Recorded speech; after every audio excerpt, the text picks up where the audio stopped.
আল্লাহ তাআলার হাবিব রাসূল করিম সাল্লাল্লাহু আলাইহি ওয়াসাল্লাম বুখারী শরীফের মধ্যে একটি হাদিস উল্লেখিত হযরত আব্দুল্লাহ ইবনে মাসউদ রাদিয়াল্লাহু তাআলা থেকে বর্ণিত। তিনি বলেন, আল্লাহ তাআলার হাবিব ইরশাদ করেন, ইন্না আহাদাকুম ইউজমাউ খালকুহু ফি বাতনি উম্মিহি 40 ইয়াওমান নুতফা। রাসূল বলেন, তোমরা মার গর্ভে 40 দিন পর্যন্ত নাপাক পানি আকারে ছিলে।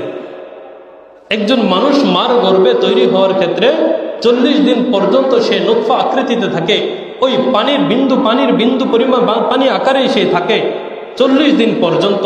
40 দিন এই হালতে থাকার পর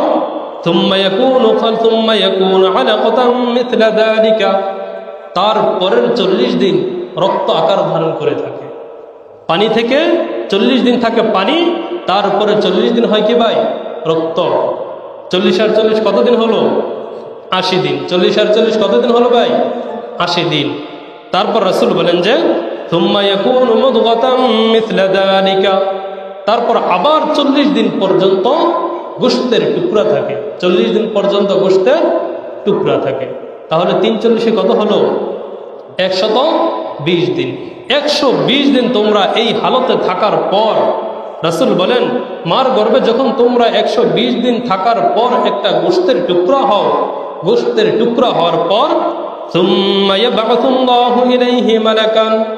আল্লাহ পাক রব্বুল আলামিন ওই মার গর্ভে ফেরেশতা পাঠান। সুবহানাল্লাহ। 120 দিন যখন আমি আর মার গর্ভে আমার আপনার বয়স হয়েছিল, তখন ওই সময় আল্লাহ পাক রব্বুল আলামিন কি পাঠান ভাই? ফেরেশতা পাঠান। ফেরেশতা পাঠানোর পর আল্লাহ পাক রব্বুল আলামিন তাকে 4টা নির্দেশ দেয়। ফেরেশতাকে 4টা নির্দেশ দেয়। ওই উমারু বিআরবা'i কালিমাত। ওই বাচ্চার ক্ষেত্রে মার গর্ভে ফেরেশতাকে 4টা নির্দেশ দেন যে তুমি এই বাচ্চার ক্ষেত্রে 4টা বিষয় লিখে রাখো। কয়টা বিষয় ভাই? 4টা বিষয়। ওই ক্বালু লাহু উকতুব আমালাহু। তার জীবনে সে জন্মগ্রহণ করার পর যেই আমল আছে, সে কি কাজ করবে, তার আমল কি, এগুলো লিপিবদ্ধ করো। এগুলো লিপিবদ্ধ করো। আর কি? ওয়ারিজকাহু।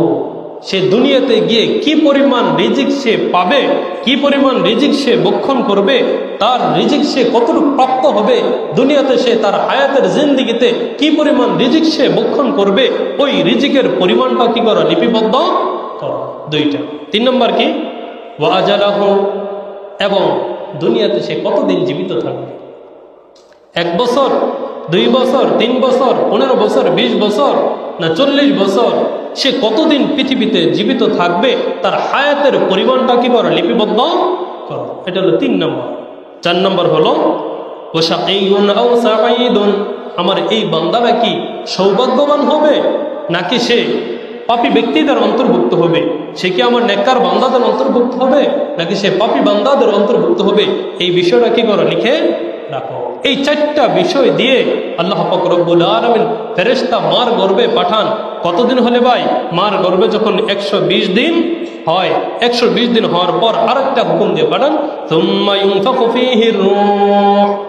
120 দিন যখন হয়, তখন ওই ফেরেশতার মাধ্যমে ওই গোশতের টুকরার মধ্যে আল্লাহ পাক রব্বুল আলামিনের রূহ দান করেন। সুবহানাল্লাহ। 120 দিন হলে কি হয়? রূহ দান করে। তখন থেকে ওই বাচ্চা, ওই মার গর্ভে হার্টবিট আসে।